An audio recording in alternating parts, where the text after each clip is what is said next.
Nós queremos te louvar, te engrandecer, te bendizer, pois entendemos que só o Senhor é Deus, só o Senhor é nosso Pai, o nosso amigo, e nessa manhã vai ser o nosso mestre. Por isso, Senhor, fica à vontade entre nós. Nós te adoramos, nós te louvamos, nós engrandecemos o teu santo e poderoso nome, em nome de Jesus. Amém. Amados, nessa manhã nós vamos estudar, nós temos um estudo bíblico preparado, como nós anunciamos, sobre as 7 cartas do Apocalipse. Algumas pessoas vieram falar comigo, falaram: pastora, por que você vai dar as 7 cartas de uma vez, se de repente vai ser corrido, é muito conteúdo? Então, realmente, eu vou fazer esse estudo em algumas aulas, para que a gente possa realmente estudar, entender, porque o propósito aqui é que você saia edificado, o propósito aqui é que você entenda a palavra, o propósito aqui é que você seja fundamentado na palavra de Deus, porque quando nós temos as raízes no Senhor, a raiz na palavra, fundamentado na palavra, irmãos, pode vir a tempestade que for, e ela não vai nos abalar, porque nós estamos edificados na rocha. Por isso, nessa manhã, nós vamos ter um estudo sobre as 7 cartas. E aí, nós vamos fazer primeiro um apanhado, um resumo do livro do Apocalipse. Nós colocamos aqui uma introdução. Porque qual é o propósito do livro? Às vezes, algumas pessoas ficam com medo de ler o livro do Apocalipse, porque é um livro que tem muita simbologia, muitas imagens, então fica com um pouco de receio, mas o Senhor, Ele quer falar aos nossos corações, e o que é melhor é que Apocalipse não tem nada que fique encoberto, porque logo no primeiro capítulo, no primeiro versículo, Jesus Cristo, Ele mostra por que Ele escreveu esse livro. Olha o que está escrito: revelação de Jesus Cristo, a qual Deus lhe deu para mostrar aos seus servos as coisas que brevemente devem acontecer, e pelos seus anjos as enviou e as notificou a João, seu servo. Então nós vemos que Apocalipse, a palavra Apocalipse quer dizer revelação. Jesus Cristo quer revelar para nós o que estava no coração do Senhor. Então não temos que ter medo, não temos que ter temor, porque nós vamos ver, e eu coloquei aqui pelo menos 3 propósitos do livro de Apocalipse, para que a gente possa entender por que Deus, Ele permitiu, o Espírito Santo deu essa inspiração sobrenatural para João, para que pudesse chegar nos nossos dias, para a nossa edificação. Tudo que o Senhor faz é para que nós sejamos edificados. Então o primeiro propósito que eu gostaria de destacar é: a mensagem diz respeito a Cristo está ciente das condições que os cristãos enfrentam no mundo. Essa é a principal. O Senhor sabe o que nós estamos passando, por isso que Ele deixou até uma mensagem quando Ele diz: olha, no mundo vocês terão aflições, mas tem de bom ânimo, porque eu venci o mundo. Um segundo propósito é que Jesus, Ele exorta os crentes a continuarem o quê? Firmes, resistindo a todas as dificuldades, pois a vitória já foi garantida pelo próprio Jesus. Então a palavra que o Senhor tem para nós, um livro tão atual, foi escrito há mais de 2000 anos atrás, mas é um livro atual porque ele fala para que nós venhamos permanecer, resistir, a ficar firmes no Senhor.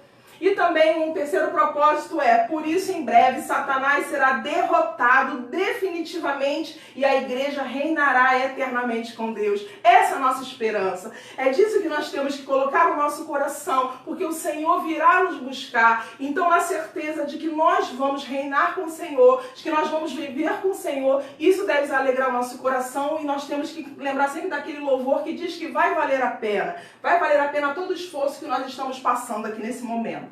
E aí, nós vamos verificar um esboço do livro, para nós podermos entender. Porque sempre quando você lê um livro, sempre quando a Bíblia, um capítulo, você tem que ver o seguinte: a carta, você precisa fazer perguntas para o livro, para o texto, para o capítulo, para o versículo. Quem escreveu? Onde foi? Por que ele escreveu? O que isso pode trazer para mim, para a minha vida? Por quê? Porque a Bíblia não pode ser um livro que a gente leia somente para conhecimento. A Bíblia, ele é um livro que você lê, te transforma a tua vida. Ela vai mudar a tua vida, ela vai fazer você ir além. Esse é o propósito da palavra de Deus. Esse é o propósito de Deus, falar que a Bíblia, ela é viva e eficaz. Ela é eficaz para poder suprir em nós o maior alimento que nós temos é a palavra. Tudo que nós precisamos, nós temos resposta no Senhor, porque a Bíblia é a palavra de Deus, é o verbo, é o Logos, é o Senhor Jesus Cristo. Então nós vemos no esboço desse livro quem é o autor, em que local esse livro foi escrito, qual foi a data, quantos capítulos ele tem. E nós vamos responder, porque o autor desse livro, nós vamos ver aqui, o autor foi João, nós vamos ver daqui para frente, João, o discípulo João, local, ele escreveu na ilha de Patmos, o tempo, a data, provavelmente, a maioria dos estudiosos dizem que foi no ano 90 depois de Cristo, né, na era cristã, como também pode ser dita, e ele tem 22 capítulos.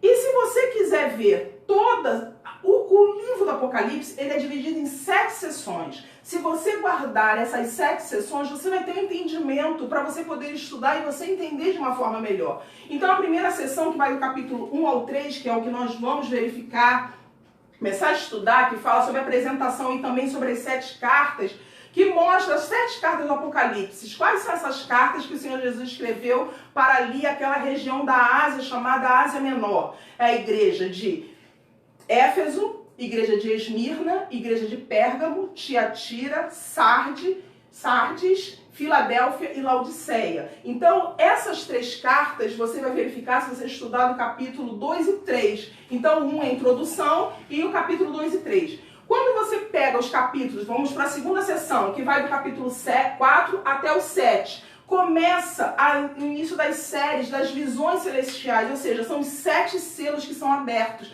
Você vai estudar compreendendo esses capítulos 4 a 7. Quando você verificar os capítulos de 8 a 11, vamos ver as 7 trombetas nesse capítulo. Aí quando chega dos capítulos 12 a 14, nós vamos ver o que chamamos aqui do quarteto do mal, quando é falado sobre o dragão, a besta que se levanta do mar, que é o anticristo, a besta que se levanta da terra, que é o falso profeta, e a grande meretriz. Quando chega dos capítulos 15 a 17, já é a 5ª sessão do livro, vamos ver das 7 taças da ira de Deus.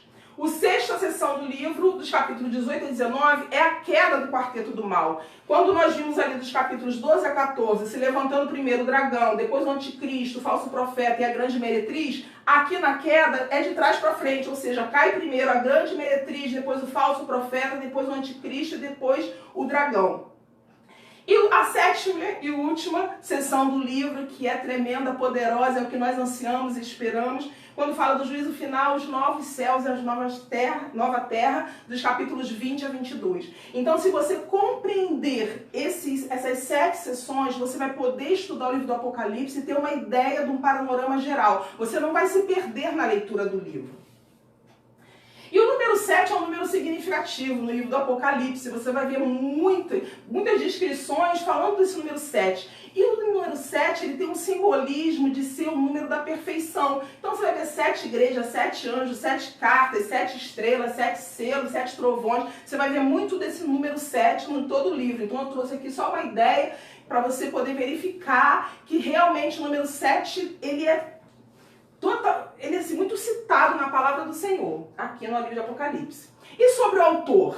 Lá na frente eu falei que era João, mas vamos entender um pouquinho mais do que é João, porque algumas pessoas elas se confundem quando ela acha que esse João é o João Batista, e não é. João Batista era aquele que a Bíblia fala que era a voz, né, que proclamava no deserto, mas esse João aqui era o João que andou com Jesus. Vamos falar um pouquinho dele agora. João, ele mostra que ele escreveu o Apocalipse, se você verificar, logo aqui no início, por 2 vezes, logo aqui no capítulo 1, já mostra que ele é o autor do livro. Quando ele diz aqui, que nós lemos no início, né? A revelação de Jesus, a qual lhe deu para mostrar aos seus servos as coisas que brevemente devem acontecer, e pelos seus anjos as enviou e as notificou a João, seu servo. E nós vamos ver também 1:9, quando ele diz, eu, João, que também sou seu irmão e companheiro na aflição. Então esses 2 versículos aqui, eles atestam que foi João que escreveu esse livro. E João, ele foi discípulo de Jesus, ele andou com Jesus. João foi aquele que fez parte do círculo íntimo de Jesus, porque nós vamos ver que quando Jesus, ele fazia alguns milagres, quando ele subia para orar, ele chamava Pedro, Tiago e João. Esses 3, então João viu muitas das coisas acontecendo com Jesus e ele faz parte dessa intimidade do Senhor. Ele, João, aqui o discípulo, o apóstolo, a diferença entre discípulo e apóstolo, vou aproveitar para explicar. Nós estamos num ambiente de sala de aula, então nós podemos falar e explicar os conceitos. Discípulo é aquele que aprende com o mestre. Apóstolo é aquele que é enviado pelo mestre para uma missão. Então aqui nós já chamamos ele de apóstolo João, porque aqui Jesus já tinha morrido e João já tinha uma missão, como os 12 tinham, né? Porque nós sabemos que mesmo que Judas tenha morrido, tenha se suicidado, houve logo no início do Atos dos Apóstolos, no início da igreja, nós vamos ver que houve ali uma direção do Espírito Santo e Matias entrou no lugar de Judas. Então, foram 12 dos apóstolos chamados, Senhor, para uma grande missão, e eu louvo a Deus porque a missão desses homens, mesmo diante de perseguições, não parou. Isso nos mostra que se eles fizeram a diferença na geração deles, nós precisamos também fazer. Porque se fôssemos nós que estivéssemos lá no passado, será que o Evangelho chegaria até o século XXI? Nós precisamos pensar nisso, porque nós temos um grande tesouro e nós não podemos que esse tesouro morra em nós. Nós temos que ser cartas vivas nessa geração para proclamar e dizer que Jesus vive, que Ele reina, Ele vai vir nos buscar, Ele salva e vai nos levar para o céu. Essa é a mensagem. Talvez você agora nesse momento esteja falando, pastora, eu não sei evangelizar, eu não sei falar, eu queria aprender mais da palavra do Senhor. O Senhor vai te capacitar, mas você pode, se você por acaso é um novo convertido e ainda não tem um conhecimento grande da palavra do Senhor, é importante que você faça o seguinte, você fale do que Deus fez na tua vida. Porque nesse momento, o teu testemunho vai ser a maior transformação. Jesus me transformou, Jesus me libertou. Isso é uma grande pregação, de falar do amor de Jesus. Sabe por quê? Porque você vai abrir a boca, mas quem convence do pecado, da justiça e do juízo é o Espírito Santo. Ele escreveu também o livro do Apocalipse, como nós estamos aqui estudando. Ele era filho de Zebedeu, era irmão de Tiago. De todos os apóstolos, dos 12, ele foi o único que não morreu de martírio, ou seja, ele não sofreu martírio, ele morreu de velhice, o único que morreu de velhice foi ele. E ele era conhecido como discípulo amado, se você quiser verificar em João 19, 26.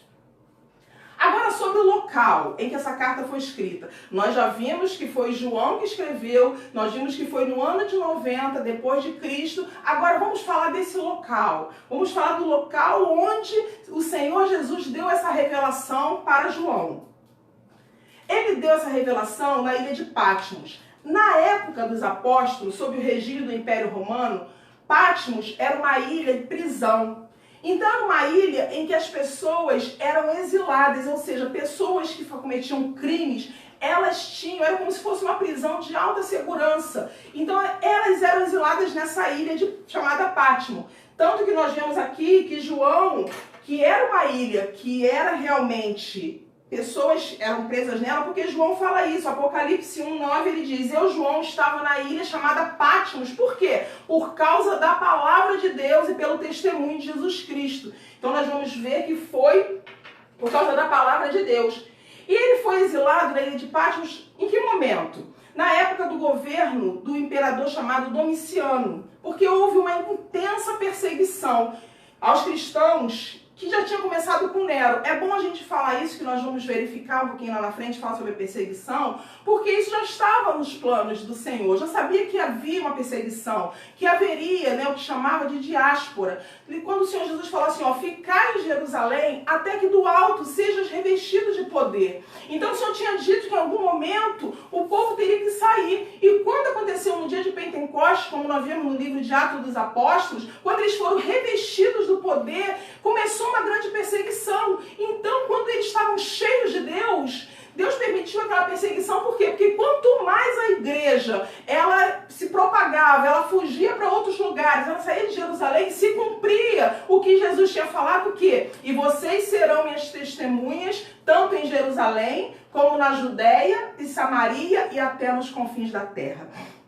Então, o que nós vemos é que se cumpriu, porque a palavra chegou até os confins da terra, a palavra chegou até nós, nós estamos aqui porque nós somos os confins da terra. Então, até hoje, tem lugares ainda que possam não ter ouvido de Jesus, mas essa palavra vai chegar até os confins da terra porque é a palavra do Senhor. Então, quando teve essa perseguição em que o povo começou a se dispersar, como eu disse, chamado de diáspora, foi que cada vez mais, quanto mais a igreja era perseguida, os cristãos eram perseguidos, mais ela crescia. Então você imagina, os cristãos chegando no local e falando assim, olha, eu estou aqui fugido, eu estou aqui porque eu estou sendo perseguido, eu estou aqui porque eu vou ser morto. Mas por quê? Porque eu aceitei, eu conheci um Jesus que salva e liberta, ele vai vir me buscar. E as pessoas vendo, no meio daquela perseguição, no meio daquele sofrimento, fala também que era esse Jesus. Por quê? É o poder de Deus. Se você verificar, que mensagem teria libertadora? Que mensagem que teria para alguém aceitar Jesus dizendo que é uma perseguição e sofrer martírio, se não fosse totalmente pela graça de Deus, pelo poder de Deus,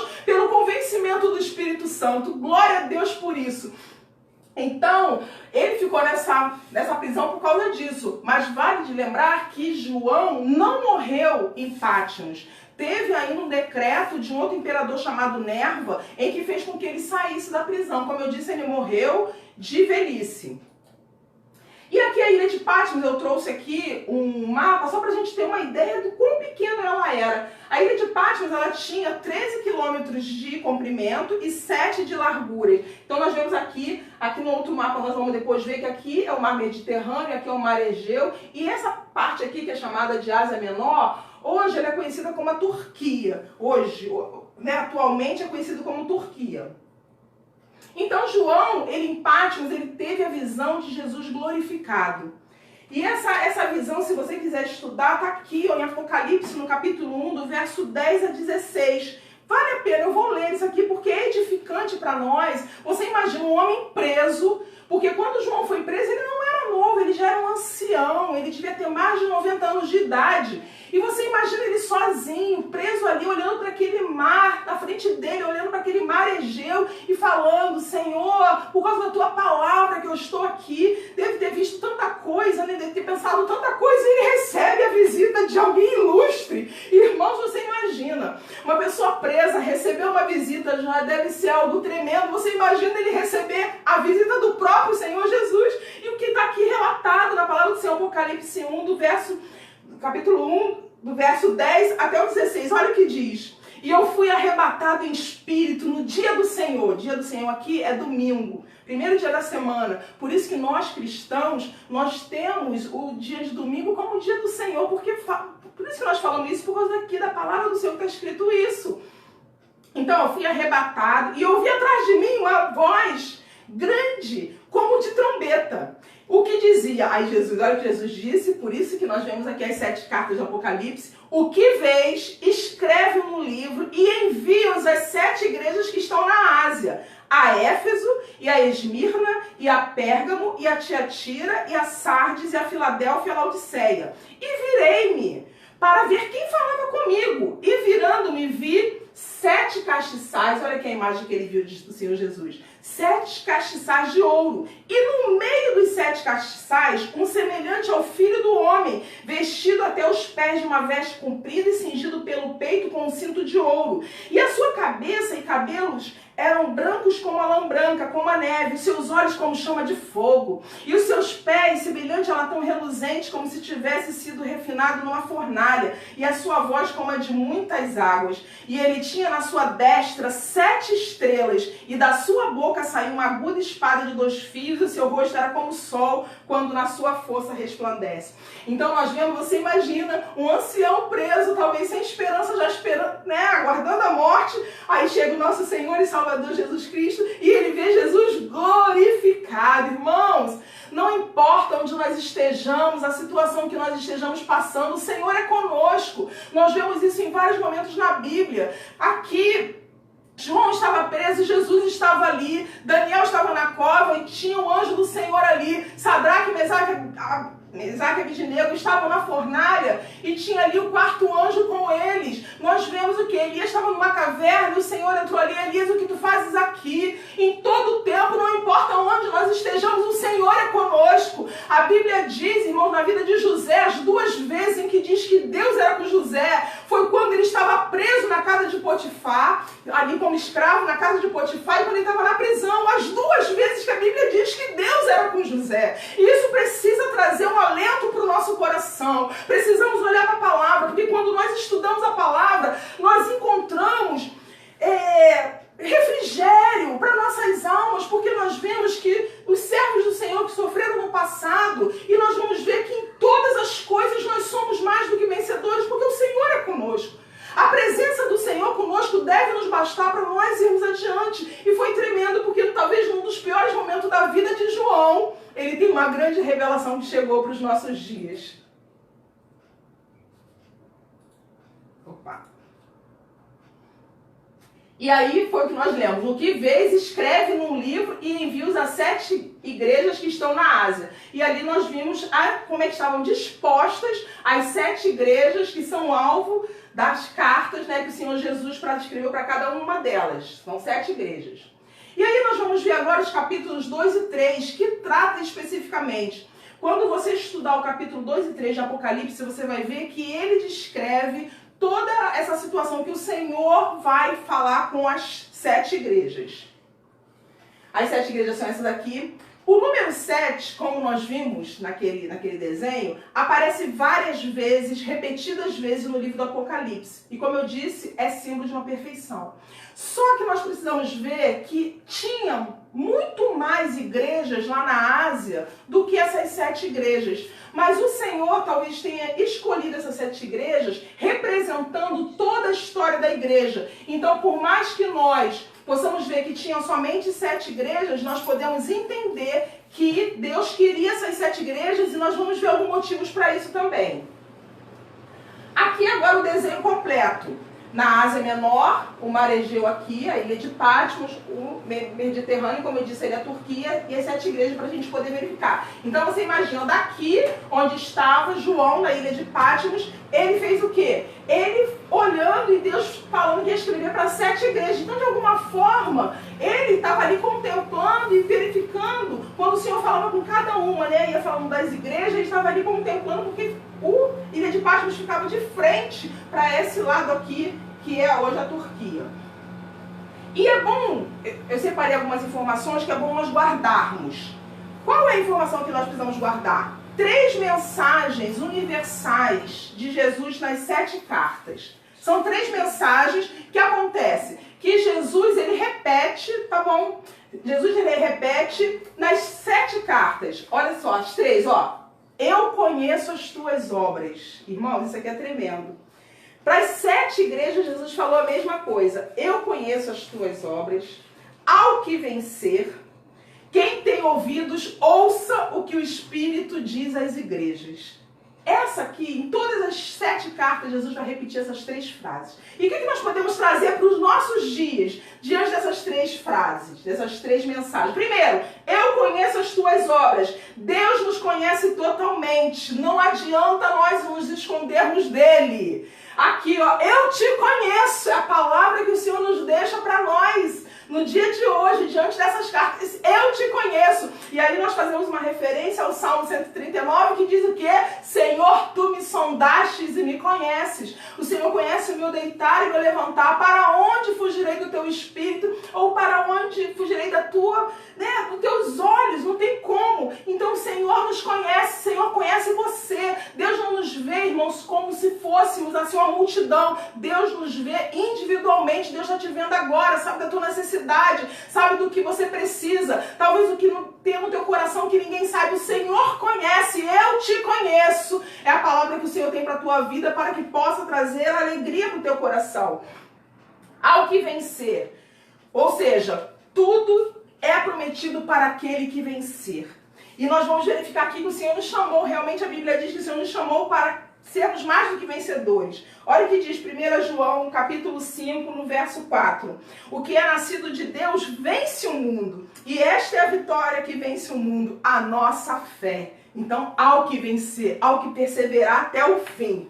E o último dessa mensagem, quem tem ouvidos, ouça o que o Espírito diz às igrejas. Irmãos, nós precisamos entender que nós devemos obedecer incondicionalmente a voz do Espírito Santo de Deus. João 14, 26, olha o que diz. Mas o conselheiro, o Espírito Santo, que o Pai enviará em meu nome, ensinará a vocês todas as coisas e fará vocês lembrarem tudo que eu disse. O Espírito Santo, ele traz à nossa memória que pode nos dar esperança. O Espírito Santo é que nos ensina as verdades que o Senhor Jesus nos deixou. Então, é importante você guardar essas 3 mensagens para que você entenda o capítulo 2 e 3 do livro do Apocalipse.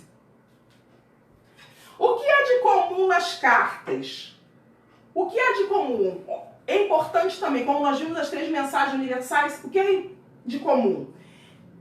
Jesus, quando ele vai falar, ele sempre escreve ao anjo da igreja. Ele começa assim: ao anjo da igreja que está em Éfeso, escreve. Jesus diz dessa forma. O Senhor também, ele se apresenta com uma identificação especial em cada carta, de acordo com a necessidade da igreja. Terceiro, há também um elogio que reflete as virtudes do período. Então, todas as igrejas tiveram elogios, menos a igreja de Laodiceia. Quando nós vamos verificar, é aquela igreja que é a igreja morna, que Jesus diz que tem vontade de vomitar ela. Então, foi a única igreja que não recebeu elogio, foi a igreja de Laodiceia. E também tem, todas as igrejas nós vemos reprovações. Só que tem duas igrejas também que não recebem reprovações, que Jesus Cristo não reprovou as suas atitudes, que é a igreja de Esmirna e a igreja de Filadélfia. E aí, o que acontece? Existem dois tipos de interpretações para as 7 igrejas. Existe um tipo de interpretação que nós vamos ver agora, em que uma linha de estudiosos, eles percebem que as 7 igrejas simbolizam 7 períodos sucessivos da história da igreja. Mas também existe uma outra interpretação que diz que não, que na verdade a história da igreja é a história das 7 igrejas, é o que acontece, está acontecendo, não tem período específico, mas que está acontecendo durante todo o período. Mas vamos verificar essa linha aqui, que eu acho interessante para nós podermos estudar, e vai dar também para a gente verificar o seguinte: como que estava acontecendo no mundo num período da história da igreja. Isso aqui é muito importante a gente estudar, seguindo essa linha de raciocínio dos estudiosos que dizem que essas 7 igrejas que Jesus separou, elas simbolizavam alguns momentos da história. E aqui eu fiz um quadro bem resumido para a gente poder ver. A igreja de Éfeso é a igreja, marcava o quê? A primeira parte, o início da igreja, a igreja apostólica, que iria do ano 30 até o ano 100, né, na era cristã. E aqui conhecida, né, a igreja de Éfeso representaria essa era apostólica, dos apóstolos, né, dos pais da igreja, do momento em que nós vemos ali, assim, logo assim que Jesus Cristo morreu, quando começa Atos dos Apóstolos.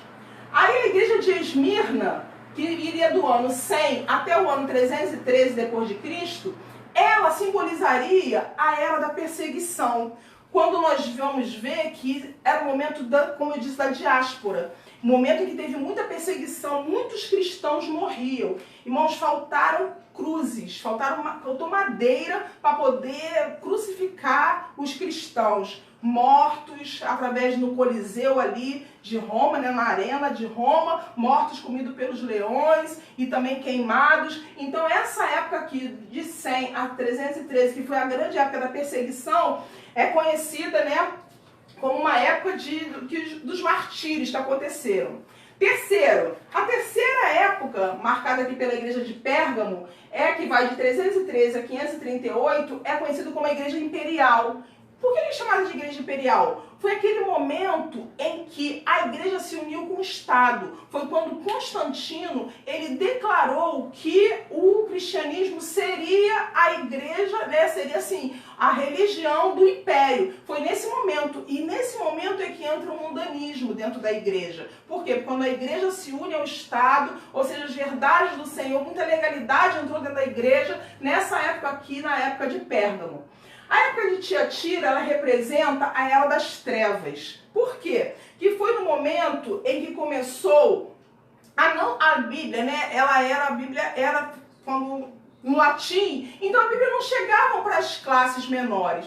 Então, ficou muita situação de que não tinham conhecimento. Mas mesmo nessa época aqui, na época das trevas, nós vamos ver que começou o quê? Da onde surgiu? Irmão, em meio às trevas, Deus sempre vai acender a luz da esperança. E aqui foi a época que aconteceu a Reforma Protestante com Martinho Lutero, que toda pregação praticamente eu falo porque eu gosto. Porque mesmo em meio às trevas, nós vemos um monge ali lendo a palavra do Senhor sobre a luz de uma vela, poder ler Romanos capítulo 1, verso 17, ler que o justo viverá da fé.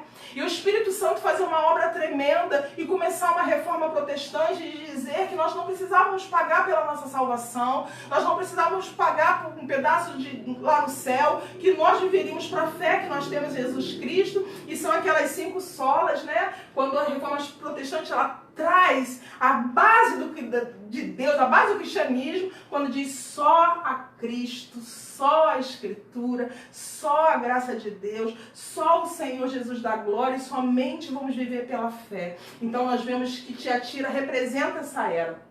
Quando chega em Sardes, aqui, Sardes, que aqui era das trevas, foi em Sardes que teve a Reforma Protestante. Mas nós vamos ver também que a igreja de Sardes era aquela igreja que a Bíblia fala que era uma igreja morta. Interessante isso. Uma igreja que era conhecida como uma igreja morta. E Jesus, nós vamos ver quando estudarmos a igreja de Sardes, que Jesus se apresenta como aquele que tem 7 Espíritos de Deus. Para nós entendermos 7 Espíritos de Deus, irmãos, é claro que o Espírito de Deus é um só. Mas quando você lê aqui na igreja de Sardes fala dos 7 Espíritos de Deus, você vai verificar que são as 7 manifestações do Espírito Santo de Deus, né? O Espírito de sabedoria, de conhecimento, de poder, de força.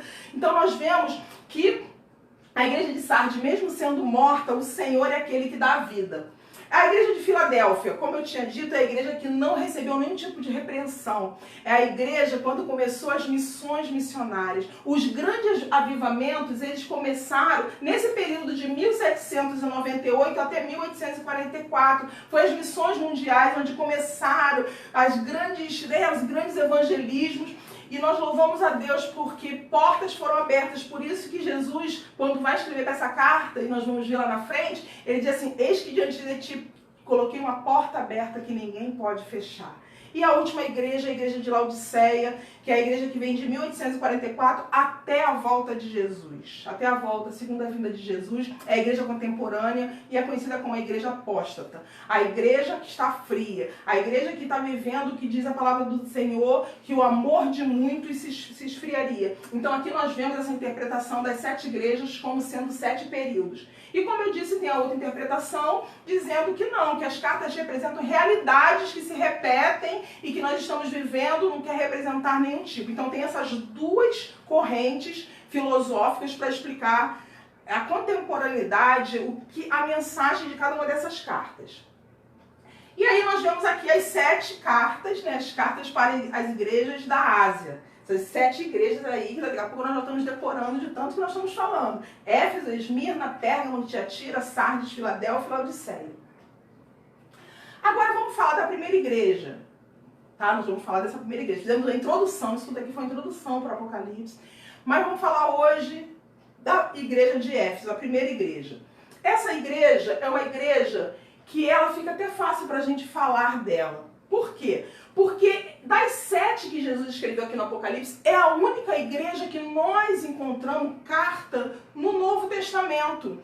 A carta aos Efésios. É a única igreja, dessas 7 aqui é a única. Então, é uma igreja que nós vamos conhecer, nós conhecemos mais por quê? Porque nós vemos muitos eventos que aconteceram na igreja de Éfeso, na cidade de Éfeso, na época do Paulo, lendo Atos dos Apóstolos. Vamos conhecer também as coisas que estão escritas na carta aos Efésios. Então, é das cartas, a primeira que foi escrita aqui, né? A primeira que está aqui, que o Senhor Jesus escreveu, foi a primeira delas. Então, é uma carta que é mais conhecida pra gente. Só que essa carta é a igreja que perdeu o primeiro amor. Jesus, quando ele vai falar para essa igreja, ele fala assim, olha, eu tenho contra ti. Porque era uma igreja atuante, era uma igreja que trabalhava.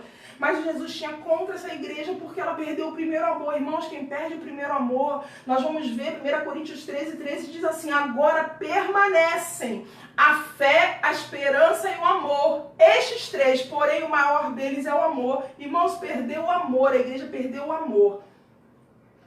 E aqui, como eu disse, que é a igreja que a gente tem mais informação, por quê? Porque das cartas que Paulo escreveu, a única carta, né, que nós vemos aqui, ó, de Efésios, quando Paulo estava preso em Roma, porque Efésios foi uma carta que ele escreveu na prisão. Paulo escreveu 5 cartas na prisão e Efésios é uma delas, está aqui. Então é uma carta que nós conhecemos, por quê? Porque Paulo escreveu, provavelmente ali, quando estava nessa segunda viagem missionária, ele escreveu essa carta aos Efésios. E vamos falar um pouquinho da cidade de Éfeso. Como é que era essa cidade no tempo de Jesus? Para nós podermos entender porque o Senhor fala, traz uma mensagem para ela. A cidade de Éfeso, ela possuía o maior porto da Ásia e era uma das cidades mais ricas da região, importante centro comercial. O que estava construído lá, irmãos? Que era uma cidade altamente idólatra. Tinha um templo da deusa Diana. E esse templo, eles tinham grande coisa, porque eles tinham caído, né? Eles falavam que tinha caído um meteoro, tinha caído lá Eles falavam que a imagem que, né, os deuses deram para aquela cidade, e essa pedra que caiu lá, eles falaram que era a imagem de Diana. Então, eles construíram em Éfeso esse grande centro. Então, você imagina essa cidade idólatra do jeito que ela era, e Paulo vai pregar nela. E aí nós vamos entender por que nessa cidade, que tinha uma idolatria tão grande, Paulo colocou grandes, excelentes ministros. Olha quem ficou na cidade de Éfeso. E foi a cidade que Paulo mais ficou durante todas as suas viagens. A que ele ficou mais tempo foi na cidade de Éfeso. Olha quem ficou na cidade, lá, Éfeso. Paulo, Áquila, Priscila, Apolo, Timóteo e João. Então, Paulo deixou Timóteo como pastor dessa igreja. João, provavelmente, quando ele saiu da ilha de Pátimos, ele voltou para Éfeso e continuou sendo pastor dessa igreja. Então, nós vemos que grande idolatria também Deus colocou, irmãos, homens cheios do Espírito Santo. E eu quero te dizer que diante da idolatria, diante das dificuldades, Deus coloca você cheio do Espírito Santo para fazer uma grande obra. Porque não tem idolatria que possa parar o reino de Deus. O Senhor te chama nessa manhã, diante dessa carta, diante dessa igreja, a nos confrontar, a ir além, falar: eu sou cheio do Espírito Santo, eu tenho o Senhor, eu tenho a palavra do Senhor, eu tenho o Espírito Santo de Deus, eu tenho um Deus que me ama, então eu tenho tudo para ser mais do que vencedor, e eu quero viver na dependência do Senhor, porque eu sei que dessa forma eu vou vencer, que o resultado de todas as minhas batalhas no Senhor será a vitória, porque até quando parece que nós estamos para perder, o Senhor é conosco, Ele muda a nossa história. Glória a Deus. E aí, como eu disse, o templo da deusa Diana. Se você achar também templo de Ártemis, é a mesma deusa. Porque Diana era para os romanos chamavam de Diana, mas os gregos chamavam de Ártemis. E aqui eu trouxe essa maquete, que era a maquete do templo da Diana. Por quê? Porque esse templo aqui dela ficou como uma das 7 maravilhas do mundo antigo. Quando fala as 7 grandes maravilhas do mundo, uma das 7 era o templo de Diana. Essa aqui era a imagem que tinha dentro do templo. E nós vamos ver que nessa cidade, na cidade de Éfeso, foi que aconteceu uma grande confusão quando, eu trouxe até o versículo aqui, Atos 19 e 27, se você quiser anotar, em que Demétrio era um ourives de prata. Então ele fazia muita imagem da Diana para vender. Quando Paulo chegou lá falando de Jesus, muitas pessoas estavam se convertendo, porque era uma mensagem libertadora de Jesus, irmãos, é poderosa a mensagem. O que aconteceu? Pessoas se convertiam, então Demétrio pensou assim: eu tenho que parar esse homem, porque senão nós vamos à falência. Aí chamou os ourives da cidade e fez uma grande sedição na cidade contra Paulo, e ele vai e diz isso, tá aqui, ó, mas também, olha ele dizendo, mas também de que o próprio templo da grande deusa Diana seja estimado em nada, vindo a ser destruída a majestade daquela que toda a Ásia e o mundo veneram. O que ele estava dizendo? Se essa palavra, se Jesus continuar salvando as pessoas, o que vai ser do grande templo? Ô irmão, Senhor é poderoso para mudar toda a situação. Se tem alguém na tua casa que ainda não conheceu Jesus, através da palavra, do teu testemunho, até da sua boca fechada, mas da unção que sai da tua vida, essa pessoa vai se converter em nome de Jesus, para a glória de Deus. E aí, de que forma Jesus se apresenta nessa carta? Uma carta que nós vamos ver, né? Uma igreja que estava ali, Jesus se apresenta. Ó, isso diz aquele que tem na sua mão as 7 estrelas, que anda no meio dos 7 castiçais de ouro. Nós vimos que quando o Senhor Jesus, ele escreve para essa carta, ele se apresenta da mesma forma que ele se apresentou primeiramente para João. E aí nós vamos ver que fala o quê? Quem são as 7 igrejas? Os 7 anjos da igreja. E ele anda no meio dos 7 castiçais de ouro. Quem são os castiçais? A igreja. O que mostra? Olha aqui, coisa linda. Jesus está no meio da igreja. E a nossa vida está aqui na mão dele. Por isso que os pastores são conhecidos como anjo da igreja. Por quê? Porque em todas as cartas Jesus fala assim, ao anjo da igreja escreve. Então quando você ouvir essa expressão dizendo assim, o pastor é o anjo da igreja, é por causa das cartas do Apocalipse. Jesus endereça dessa forma, escrever para o anjo. Mas mostra aqui, ó, que não só dos pastores, mas a nossa vida está na mão do Senhor. Glória! Uma mão poderosa do Senhor, nossa vida está na mão dele, e agindo ele, quem impedirá? Ninguém pode impedir contra o poder do Senhor. Deus faz elogios, né? Os elogios à igreja, as obras da igreja. Jesus mostrava que a igreja de Éfeso era uma igreja produtiva. O trabalho da igreja, ou seja, eles trabalhavam muito, a igreja trabalhava intensamente. E eles também eram perseverantes, ele tinha uma constância, tinha firmezas. Diante das aflições, adversidades, as perseguições, eles permaneciam firmes.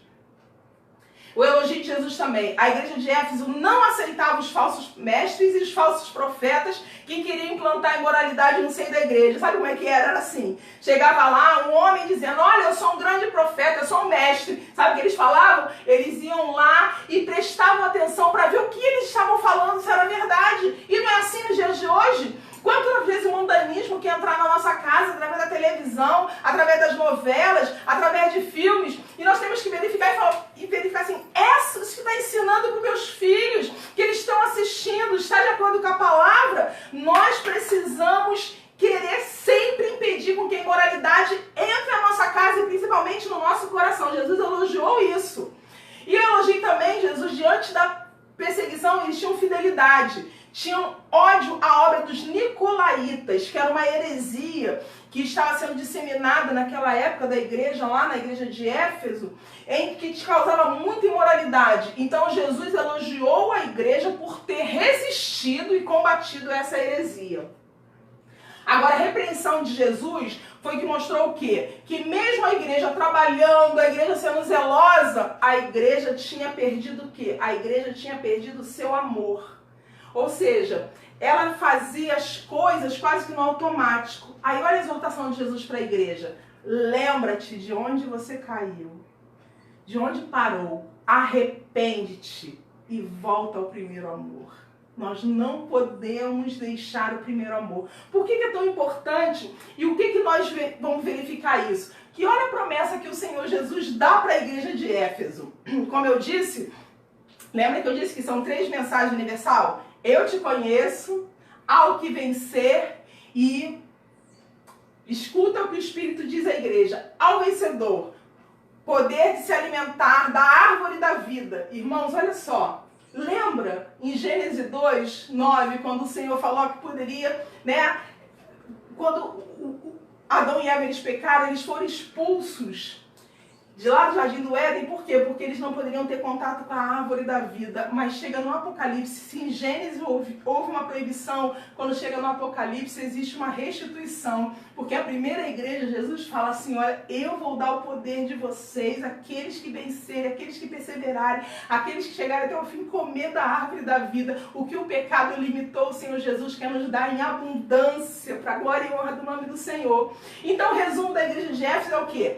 Éfeso, o nome quer dizer desejável. São apenas 7 versículos, né? Apocalipse 2, do verso 1 ao 7. O tema da carta, a unidade da igreja. E a unidade da igreja, irmãos, é através do amor. Salmo 133 diz o quê? Quão bom e quão suave é que os irmãos vivam em união. Período histórico, é o 1º século. Vai do 30 até o 100 depois de Cristo. Representava a igreja apostólica, a primeira igreja, a igreja dos apóstolos. Apresentava Jesus como aquele que segura as 7 estrelas e anda no meio dos 7 castiçais. Ou seja, tem a nossa vida e está no meio da igreja. Oh, glória! Está no meio da igreja. O elogios, a perseverança, boas obras, pôs à prova, né? A igreja que pôs à prova os falsos mestres. A repreensão, a única repreensão que abandonou o primeiro amor, e a recompensa alimentar-se da árvore da vida. E o que aprendemos com a igreja de Éfeso para nossas vidas? Primeiro, temos que cuidar da doutrina, sim, da doutrina verdadeira da palavra, mas não podemos esquecer o amor. Por quê? 1 João 4, 7, 8 diz, Deus é amor. 1 Coríntios 13 fala o quê? O hino ao amor, ainda que eu fale a língua dos anjos e dos homens, que eu tenha tamanha fé de forma de transportar os montes, mas se eu não tiver amor, eu vou ser como apenas um sino que retine. Então nós vemos que pode ter dom de profecia, pode ter todos os dons de falar em línguas estranhas, mas se não tiver a base, é o amor, não vai servir de nada, vai ser como se fosse um papagaio falando. Por quê? Porque se fala que Deus é amor, nós temos que estar no Senhor. E também, Gálatas 5, quando fala do fruto do Espírito, o primeiro fruto que tem é o quê? O fruto do Espírito é o amor. Quais são os frutos do Espírito? As 9 virtudes do fruto do Espírito. Amor, paz, alegria, fé, bondade, longanimidade, temperança, mansidão e domínio próprio.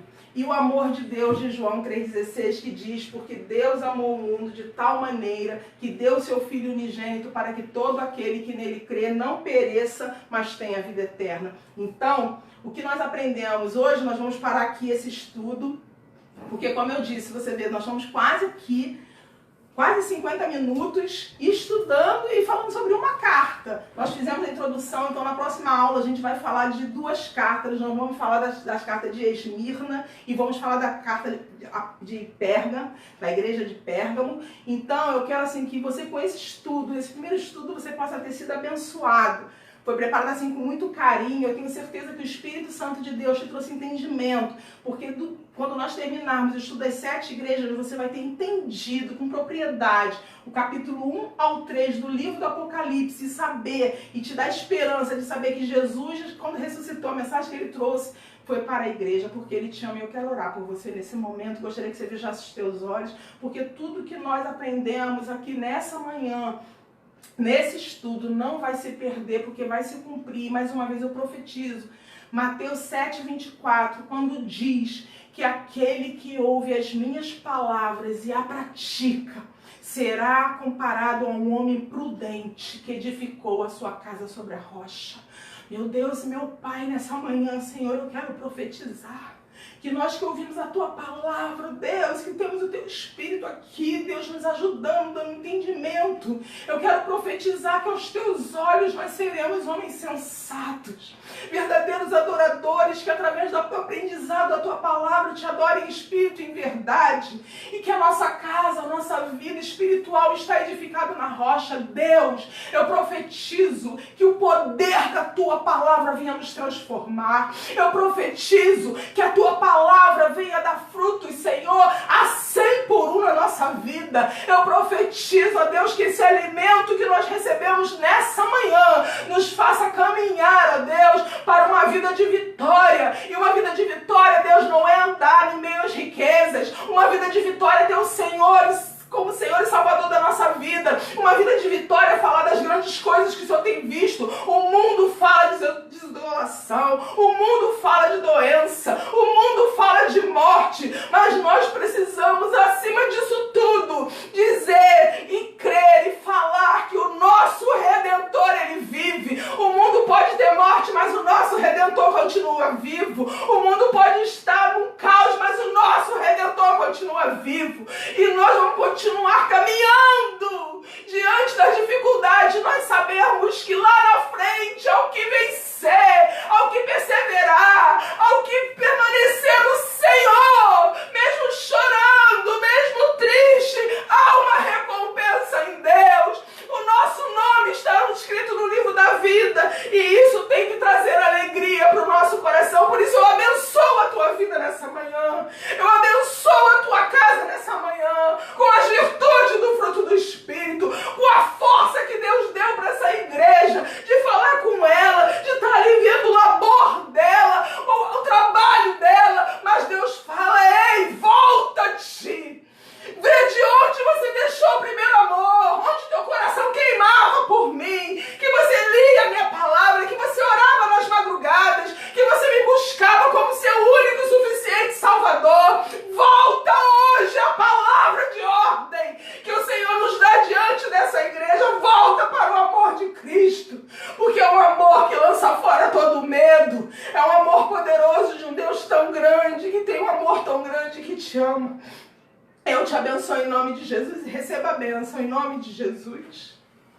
Que a graça do nosso Senhor e Salvador Jesus Cristo, o grande amor de Deus, o nosso Pai, e as doces e ricas consolações do Espírito Santo seja sobre você, a sua casa, o seu coração, as suas finanças, a tua saúde, o teu casamento, o futuro dos teus filhos, o trabalho das tuas mãos, desde agora e para todo sempre. O povo de Deus que concorda, que recebe, que quer viver segundo a palavra de Deus, diz amém. Deus te abençoe poderosamente em nome de Jesus.